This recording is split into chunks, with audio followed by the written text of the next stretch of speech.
হচ্ছে অবশ্যই করে। মারা গেল, কাল অন্য ঘরে মেয়ে মারা যাবে, তখন কি করবে? পুলিশ অফিসারের যদি মেয়ে মারা যেত আজকে তাহলে আর যদি বড় অফিসারের একটা মেয়ে মারা যায়, কি করবো? আমরা প্রতিবাদ করবো, আমরা প্রতিবাদে নামবো। সবার উঠে চাপ দাও। আমরা একটাই কথা, ওকে খালি লাগবো, হসপিটাল চর্চা করলে হবে না, ডাক্তার ভালো দরকার। হসপিটাল চর্চা করলে হবে না, ডাক্তার ভালো দরকার আমাদের। ডাক্তারকে জুনিয়র ডাক্তার হতে হবে না। চিকিৎসার গাফিলতিতে রোগী মৃত্যুর অভিযোগকে ঘিরে রীতিমতো উত্তেজনা ছড়ালো মেদিনীপুর মেডিকেল কলেজ হাসপাতালে।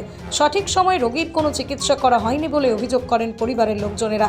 ঘটনা প্রসঙ্গে জানা গেছে, গতকাল বৃহস্পতিবার সন্ধ্যায় মেদিনীপুর শহরের ইন্দিরাপল্লী এলাকার এক মাধ্যমিক পরীক্ষার্থী কোনো একটা কারণে ইঁদুর মারা বিষ খেয়ে ফেলেছিল। ঘটনা জানাজানি হতেই দ্রুত তাকে উদ্ধার করে চিকিৎসার জন্য মেদিনীপুর মেডিকেল কলেজে নিয়ে যাওয়া হয়, কিন্তু পরিবারের অভিযোগ আশঙ্কাজনক অবস্থায় ওই রোগীকে নিয়ে আসা হলেও কোনো রকম চিকিৎসার ব্যবস্থা করা হয়নি। তার কারণেই তাদের রোগী তথা ওই মাধ্যমিক পরীক্ষার্থীর মৃত্যু হয়েছে। এই ঘটনায় চিকিৎসায় গাফিলতির অভিযোগ তুলে হাসপাতাল চত্বরে তুমুল বিক্ষোভ দেখান রোগীর পরিবারের লোকজনেরা। তাদের দাবি, এই ঘটনার পূর্ণাঙ্গ তদন্ত করতে হবে। কথা বলতে গেছি, তার সঙ্গে কথা বলতে গেছি, ডাক্তার আমাকে তাড়িয়ে দিচ্ছে। ডাক্তার বলছে তোমরা ছিলে না, তোমরা কিছু জানো না। ঠিক আছে, একটা ডাক্তার যখন পেশেন্টকে যখন দেখে তার হাতে সবকিছু থাকে, ফোন বাদ দিয়ে সবকিছু থাকে, তার আগে দিচ্ছি ফোন। ডাক্তারকে প্রশ্ন করতে পারছি, ডাক্তার অটোমেটিক কাঁপছে, একটা তাকে সাইডে করে নিয়ে সরে যাচ্ছে। তার মানে কি? সে দোষী তো, সে দোষী, অবশ্যই দোষী। কেন? তাই যদি দোষী যদি থাকতো তাহলে একটা কথা বলে দিত। আমার সঙ্গে কথা বলতে দিচ্ছে না গো। পুলিশ স্টাফ আছে এখানে, স্টাফ টেনে নিয়ে চলে যাচ্ছে। এটা কি হচ্ছে হাসপাতালে? হাসপাতালে সরকার থেকে পয়সা দেয় না? অবশ্যই পয়সা দেয়। ওরা যদি মানুষকে আমাদেরকে নাও দেখে তাহলে পয়সা কি জন্য পাচ্ছে বলুন? প্রথম কথা, টেবিলে সবার ফোন থাকবে, কাগজ নিয়ে যাবে, সবাই লাইন দিয়ে থাকবে, আগে ফোনটাই করে কথা বলবে। কেন ফোন? কেন আগে ফোন করবে, আগে ফোন কেন? আগে তো কাজ হবে, তারপরে ফোন। কিন্তু ডাক্তার কোন স্টেপই নিচ্ছে না।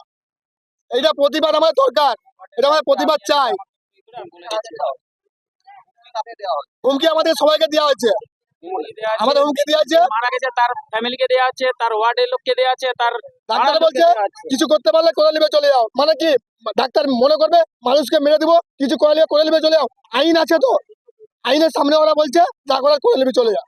এই তো নাইনসাফি হচ্ছে, একটা নিরীহ মেয়েকে মেরে দেওয়া হয়েছে। প্রশাসন ফুল ট্রিটমেন্ট করে আজকে যে মেয়েটাকে আমাদের মারা হলো তার প্রতিবাদ আমরা করব। আমি পুলিশ প্রশাসনকেও জানাবো, আমি উপরমহলকেও জানাচ্ছি, এর বিরুদ্ধে আমরা লড়বো।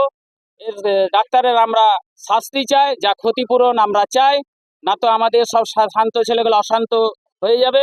তার কি আপনারা চান? সেই বুঝে আমি ওয়ার্ডের সমস্ত বাসীকে আবার নিয়ে আসবো, যাতে গন্ডগোল সৃষ্টি হয়। আপনারা প্রতিবাদ যদি না করেন, আপনারা যাতে এর ডাক্তারদের এগেনস্টে যদি প্রতিবাদ না করেন, তাহলে আমরা আবার নেমে পড়ব।